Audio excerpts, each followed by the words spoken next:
तो AWS identity and access management, जिसे हम IAM कहते हैं, वो असल में आपके क्लाउड का एक डिजिटल गेटकीपर है। मतलब इसका काम है ये देखना कि कौन अंदर आ सकता है, वो अंदर आके क्या कर सकता है और कौन से दरवाजे हैं जिन्हें वो छू भी नहीं सकता।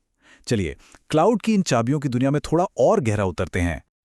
ये एक ऐसा सवाल है जो हर उस इंसान को खुद से पूछना चाहिए जो क्लाउड इस्तेमाल करता है।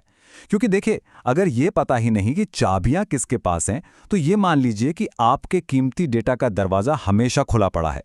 इसीलिए एक्सेस कंट्रोल को समझना कोई ऑप्शन नहीं है, ये एक जरूरत है। आज की हमारी चर्चा में हम इन 5 हिस्सों को एक एक करके समझेंगे। हम एकदम बेसिक आइडेंटिटीज की नींव से शुरू करेंगे, फिर रोल्स की ताकत को जानेंगे और आखिर में देखेंगे कि बहुत बड़े-बड़े ऑर्गेनाइजेशंस में सिक्योरिटी को कैसे मैनेज किया जाता है।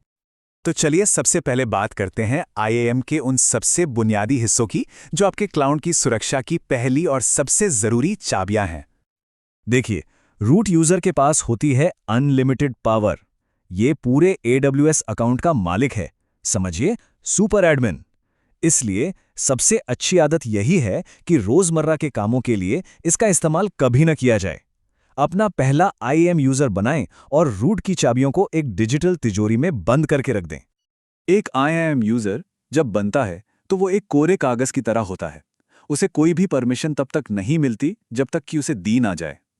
और हाँ, ये याद रखना जरूरी है कि इनके क्रेडेंशियल्स जैसे पासवर्ड और एक्सेस कीज लंबे समय तक चलते हैं।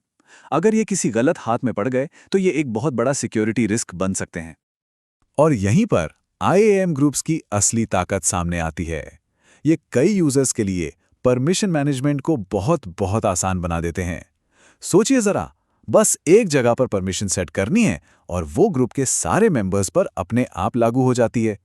कितना आसान और एफिशिएंट है ये। और ये जो फर्क है ना, वो यहाँ साफ साफ दिखता है।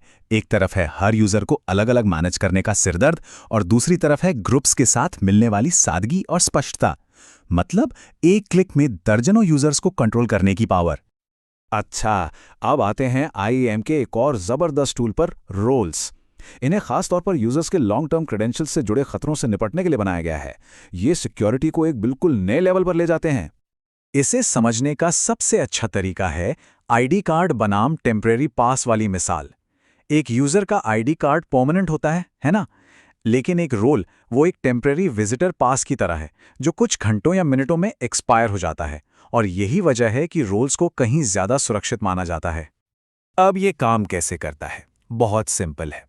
सबसे पहले कोई भरोसेमंद यूजर या एप्लीकेशन एक रोल को इस्तेमाल करने की रिक्वेस्ट करता है। फिर AWS की सिक्योरिटी टोकन सर्विस यानी STS उस आइडेंटिटी को चेक करती है। और अगर सब कुछ सही है तो STS उस काम के लिए टेम्परेरी चाबियां यानी क्रेडेंशियल्स जारी कर देता है, जो कुछ समय बाद खुद ब खुद एक्सपायर हो जाती हैं। चलिए अब बात करते हैं कि IAM बाहरी दुनिया से कैसे जुड़ता है। मतलब बाहर की आइडेंटिटीज और थर्ड पार्टी सर्विसेज को सुरक्षित तरीके से एक्सेस कैसे दिया जाए। आइडेंटिटी फेडरेशन का सीधा सा मतलब है एक भरोसे का रिश्ता बनाना। इसका सबसे बड़ा फायदा यह है कि लोगों को AWS में लॉगिन करने के लिए कोई नया पासवर्ड याद रखने की जरूरत नहीं पड़ती। वो अपने ऑफिस वाले क्रेडेंशियल्स जैसे गूगल या माइक्रोसॉफ्ट अकाउंट से ही लॉगिन कर सकते हैं। इससे मैनेजमेंट बहुत ही आसान हो जाता है। अब ये कंफ्यूज डिप्यूटी प्रॉब्लम एक बड़ी क्लासिक सिक्योरिटी पहेली है। इसे ऐसे समझिए, आपने अपने घर की चाबी एक भरोसेमंद मैकेनिक को दी, लेकिन एक चोर उस मैकेनिक को बेवकूफ बनाकर कहता है कि उसे आपने ही भेजा है और घर का कीमती सामान निकलवा लेता है। यहां भरोसेमंद मैकेनिक कंफ्यूज हो गया और अनजाने में गलत काम कर बैठा। क्लाउड में भी ठीक यही हो सकता है। तो इस प्रॉब्लम का हल क्या है? हल है एक्सटर्नल ID। ये आपके और आपके भरोसेमंद पार्टनर के बीच एक सीक्रेट कोड की तरह है जिसे कोई और नहीं जानता।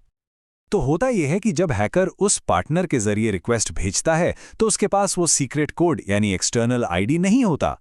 AWS इस धोखाधड़ी को तुरंत पकड़ लेता है और रिक्वेस्ट को ब्लॉक कर देता है। Problem solved. चलिए अब जरा बड़े पिक्चर की बात करते हैं। एक सिंगल अकाउंट से आगे बढ़कर पूरे मल्टी अकाउंट AWS ऑर्गेनाइजेशन में सिक्योरिटी कैसे मैनेज की जाती है।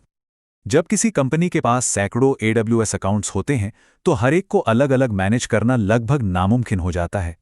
यहीं पर IAM आइडेंटिटी सेंटर एक मास्टर कंट्रोल रूम की तरह काम आता है। ये एक ही जगह से सभी अकाउंट्स का एक्सेस मैनेज करने की सुविधा देता है, जिससे सब कुछ व्यवस्थित और सुरक्षित रहता है। SCPs आपके पूरे ऑर्गेनाइजेशन के लिए सिक्योरिटी की बाउंड्रीज सेट करते हैं। ये एक अदृश्य दीवार की तरह हैं जिनसे बाहर कोई नहीं जा सकता, चाहे उनके पास कितनी भी IAM परमिशन क्यों ना हो। ये सिर्फ ये बताते हैं कि क्या नहीं किया जा सकता। ये लाइन SCPs के काम करने के तरीके का पूरा सार है। ये समझना बहुत जरूरी है कि SCPs कभी भी कोई नई परमिशन नहीं देते। वो बस एक लक्ष्मण रेखा खींचते हैं जिसके अंदर ही IAM पॉलिसीज अपना काम कर सकती हैं। इस बात को हमेशा याद रखें, अगर IAM पॉलिसी और SCP के बीच कोई टकराव हो जाए तो हमेशा SCP की ही जीत होगी। SCP का डिनाय हमेशा IAM के अलाउ पर भारी पड़ता है। ये सुरक्षा की सबसे ऊपर वाली परत है। अब हम इस चर्चा के सबसे जरूरी हिस्से पर आते हैं, वो एक सिद्धांत जो पूरे IAM सिस्टम की नींव है। Principle of least privilege. इसका सीधा सा मतलब है सिर्फ उतनी ही परमिशन दें जितनी काम करने के लिए जरूरी है, 1 इंच भी ज्यादा नहीं। ये IAM सिक्योरिटी का गोल्डन रूल है, सबसे बड़ा मंत्र। तो आज की पूरी बातचीत का निचोड़ क्या है? एक सिक्योरिटी चेकलिस्ट की तरह इसे याद रख सकते हैं। यूजर्स के बजाय रोल्स को चुनें, अपने मौजूदा आइडेंटिटी प्रोवाइडर से जुड़ने के लिए फेडरेशन का इस्तेमाल करें, ग्रुप्स से मैनेजमेंट को आसान बनाएं, SCPs से मजबूत बाउंड्री सेट करें और हाँ, हमेशा अपने क्रेडेंशियल्स को साफ सुथरा रखें। ये जानकारी सिर्फ जानने के लिए नहीं है, इसे अमल में लाने के लिए है।